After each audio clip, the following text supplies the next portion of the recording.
barik ala Muhammadin wa ala alihi wa sahbihi wa man ittaba'ahum bi ihsanin ila yaumiddin wa sallama tasliman katsira amma ba'd. Ibadallah ittaqullah kama qala ta'ala fi kitabihil karim. A'udzu billahi minasy syaithanir rajim. Ya ayyuhalladzina amanu taqullaha haqqa tuqatih wa la tamutunna illa wa antum muslimun. Wahai orang-orang yang beriman, bertakwalah kepada Allah dengan takwa yang sebenar-benarnya, dan janganlah mati kecuali mati dalam keadaan tetap beragama Islam. Hadirin masyarakat muslimin jamaah Jumat rahimakumullah. Dalam satu riwayat Rasulullah sallallahu alaihi wasallam bersabda, "Qad ja'akum Ramadan syahrun mubarak. Iftaradallahu alaikum fihi siyamahu." Al-hadis rawahu al-Imam Ahmad. Sungguh telah datang kepada kalian bulan Ramadan, yaitu bulan yang diberkahi, bulan yang penuh dengan keberkahan, bulan di mana Allah Subhanahu wa taala telah mewajibkan atas kalian berpuasa di dalamnya. Dan seterusnya hadis. Ini hadis riwayat Al-Imam Ahmad. Hadirin masyarakat muslimin rahimakumullah. Dari hadis ini kita bisa mengambil pelajaran bahwa alhamdulillah kita bersyukur kepada Allah Subhanahu wa taala. Detik ini, hari ini kita masih diberi kesempatan untuk bertemu dengan bulan suci Ramadan di tahun ini. Bahkan sekarang hari yang ke-6. Kita bersyukur kepada Allah taala. Di mana bulan Ramadan telah dijelaskan oleh Rasul sallallahu alaihi wasallam, yaitu bulan yang mubarak, bulan yang diberkahi, bulan yang di dalamnya penuh dengan keberkahan. Diterangkan oleh para ulama, al-barakah atau berkah itu artinya adalah kasratul khair, melimpah kebaikan-kebaikan.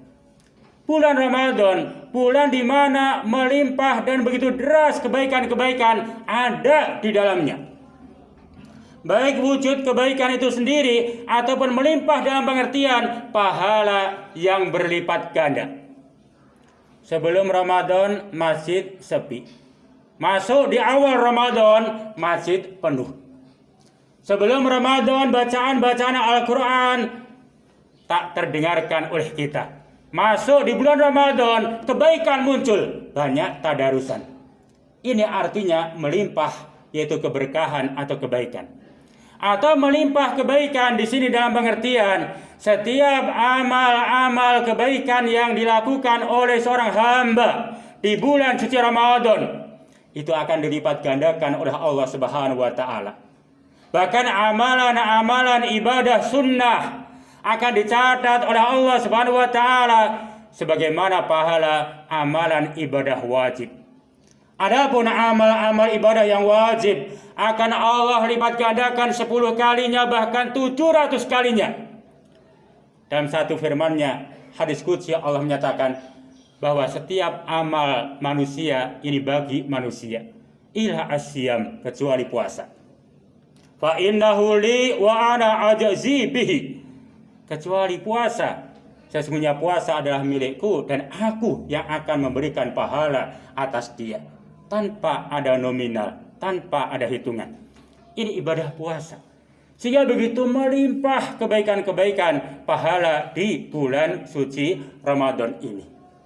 Satu riwayat. Adapun dalam riwayat yang lain, Rasulullah sallallahu alaihi wasallam bersabda, hadis yang diriwayatkan oleh Al-Imam Ahmad juga. Rasul menyatakan, rubba sa'imin haddahu min siyamihi alju wal atas. Betapa banyak orang yang berpuasa, hasil dari puasanya yaitu lapar dan dahaga. Betapa banyak orang yang dia melakukan ibadah puasa yang seharusnya dia bisa meraup keberkahan, bisa meraup nilai-nilai pahala yang berlipat ganda. Akan tapi Rasul Shallallahu Alaihi Wasallam memberikan kabar kepada kita, ada orang yang berpuasa, tapi dengan puasanya dia tidak mendapatkan pahala sedikit pun. Dia tidak mendapatkan apa-apa dengan puasanya, kecuali capek, lelah, lapar, dan haus semata-mata. Artinya sangat merugi sekali. Dari hadis yang kedua ini tentunya menjadi kewaspadaan kita sebagai seorang muslim yang bulan ini, yang tahun ini melaksanakan ibadah puasa di bulan Ramadan ini. Kita waspada. Jangan-jangan puasa yang kita lakukan ini kita termasuk dalam hadis yang kedua ini. Betapa banyak orang yang berpuasa akan tetapi puasanya tidak menghasilkan pahala sedikit pun kecuali rasa capek, lelah, haus dan dahaga dan juga lapar. Naudzubillah.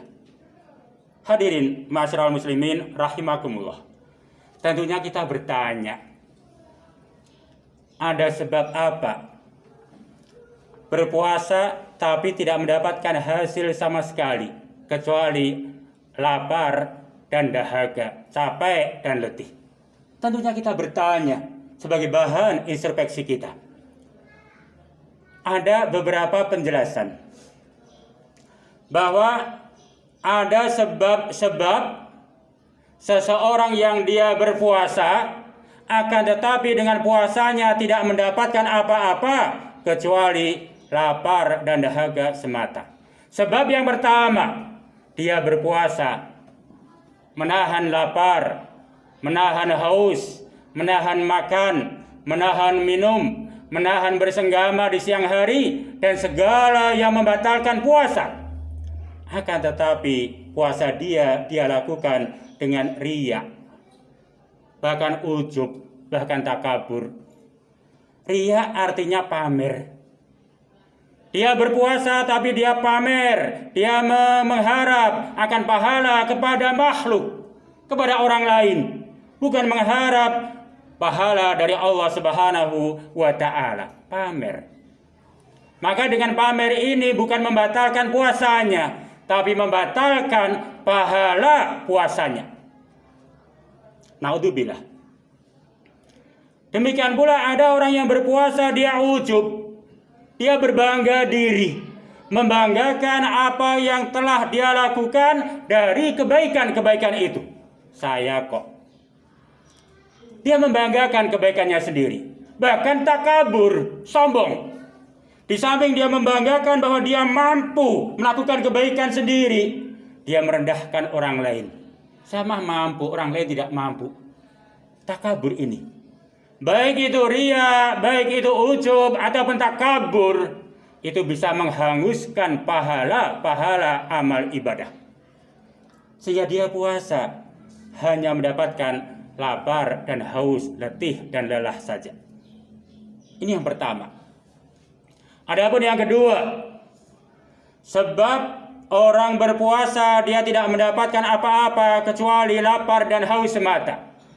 Dia puasa akan tetapi memiliki perangai yang buruk, memiliki akhlak yang buruk, baik dari perkataan-perkataannya ataupun perbuatan-perbuatannya. Sementara Rasul Shallallahu Alaihi Wasallam menyatakan bahwa asyamu junnah, bahwa puasa merupakan benteng yang bisa membentengi diri dari segala perbuatan-perbuatan yang dibenci oleh Allah Subhanahu wa taala, dari perbuatan-perbuatan yang tidak baik. Itu fungsi salah satu puasa, membentengi diri dari perkataan-perkataan kotor, membentengi diri dari perbuatan-perbuatan kotor. Tapi ada yang berpuasa, dia tidak bisa memfungsikan, yaitu ibadah puasanya. Rasulullah Shallallahu Alaihi Wasallam bersabda, "Malam yada qaula zur wal amala bihi wal jahla, falaysa lillahi hajah ayyada'a ta'amahu wa syarabahu." Rawahul Bukhari wa Muslim. Barang siapa yang tidak meninggalkan tidak menjauhkan diri dari perkataan-perkataan keji, perkataan-perkataan kotor, perkataan dusta, dan juga perbuatan-perbuatan dusta, dan juga tidak menjauhkan diri dari al-jahla, kebodohan. Diterangkan oleh para ulama, kebodohan di sini yang dimaksudnya bertengkar. Ia puasa tapi suka bertengkar dengan orang lain. Bahkan suami dengan istri bertengkar hanya karena suatu hal yang sepele. Puasa tapi suka bohong. Puasa tapi suka menggunjing. Puasa tapi suka ghibah. Puasa tapi suka adu domba. Termasuk perbuatan-perbuatan. Ia puasa tapi suka bohong. Dia puasa hanya pencitraan semata-mata. Bohong. Dan suka bertengkar. Maka dengan puasa yang seperti ini, falaisa lillahi hajah, Allah tidak butuh ayyada'a ta'amahu wa syarabahu, yaitu dengan puasa yang dia lakukan. Ini yang kedua. Hadirin ma'asyiral muslimin rahimakumullah, tentunya kita ingin supaya puasa kita ini bukan hanya sekedar menahan makan, minum, atau bersenggama, atau yang membatalkan puasa saja. Maka hendaknya kita tingkatkan nilai derajat ibadah puasa. Menjadi puasanya orang-orang yang khas, yang khusus. Di samping menahan makan, minum, dan segala yang membatalkan, kita isi hari-hari di bulan Ramadan saat kita berpuasa, yaitu dengan melaksanakan apa yang menjadi kewajiban kita, terutama adalah sholat. Jangan sampai kita termasuk orang yang berpuasa tapi meninggalkan sholat, artinya sholat wajib. Termasuk menjaga sholat kita adalah berusaha menjaga sholat wajib dengan berjamaah. Jangan sampai kita termasuk orang-orang yang beralasan capek, letih, lapar, haus, kemudian bermalas-malasan untuk datang ke masjid melaksanakan sholat jamaah, di mana sholat jamaah ada nilai 27 derajat. Bahkan wudhu di rumah dengan baik ada pahala, membuka pintu dengan berdoa ada pahala, melangkahkan kaki menuju ke masjid untuk sholat berjamaah, satu langkah ada kebaikan, satu langkah menggugurkan dosa kita. Hendaknya dengan kita puasa lebih bersemangat untuk menjaga sholat kita. Termasuk hal yang perlu kita jaga, yaitu hendaklah kita tetap berbakti kepada orang tua kita di bulan Ramadan ini. Dan juga di samping hal-hal yang wajib, perlu kita jaga perkara-perkara yang sunnah. Walaupun itu sunnah, makan untuk berbuka puasa dari sekian banyak makanan yang ada, maka disunnahkan yang pertama kali yaitu kurma. Ganjil 1 atau 3, yang penting ganjil. Kalau tidak ada kurma, disunnahkan oleh Rasul untuk berbuka pertama kali dengan air putih. Tidak panas, tidak dingin. Anget boleh. Ini sunnah. Hanya begitu saja kok. Jangan hanya begitu saja. Ini sunnah. Ada nilai-nilai kebaikan dan ada hal yang bisa menyempurnakan daripada kekurangan-kekurangan dari amal-amal ibadah puasa kita. Menjadi puasanya orang-orang yang khas. Dan lebih utama lagi meningkatkan derajat puasa kita ini, yaitu sebagaimana puasanya orang-orang yang khusus dari yang khusus. Artinya dia menahan makan, minum, dan segala yang membatalkan. Dia juga melaksanakan apa yang menjadi kewajiban, bahkan termasuk sunnah-sunnah Rasul Shallallahu Alaihi Wasallam. Dan ia pun dalam hatinya tidak terbesit sedikit pun nilai-nilai keduniaan. Semata-mata hanya ibtigha'an mardatillah. Allah Subhanahu wa taala berfirman, "Ya ayyuhalladzina amanu kutiba alaikumus syiyam kama kutiba alal ladzina min qablikum la'allakum tattaqun." Barakallahu li wa lakum fil Qur'anil azim wa nafa'ani wa iyyakum fihi minal ayati wa dzikril hakim. Aqulu qouli hadza astaghfirullahal azim li wa lakum wa lisairil muslimina min kulli dhanbi